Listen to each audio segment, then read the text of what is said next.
शिवशंभूदुर्ग प्रतिष्ठान महाराष्ट्र राज्य सिंधुदुर्ग विभाग यांच्या वतीने शिवशाही निबंध स्पर्धा आयोजित करण्यात आली आहे.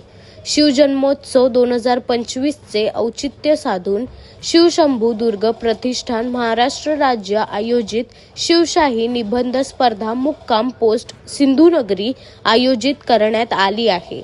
तरी जास्तीत जास्त शिवशंभू भक्तांनी यात मोठ्या संख्येने सहभागी व्हा.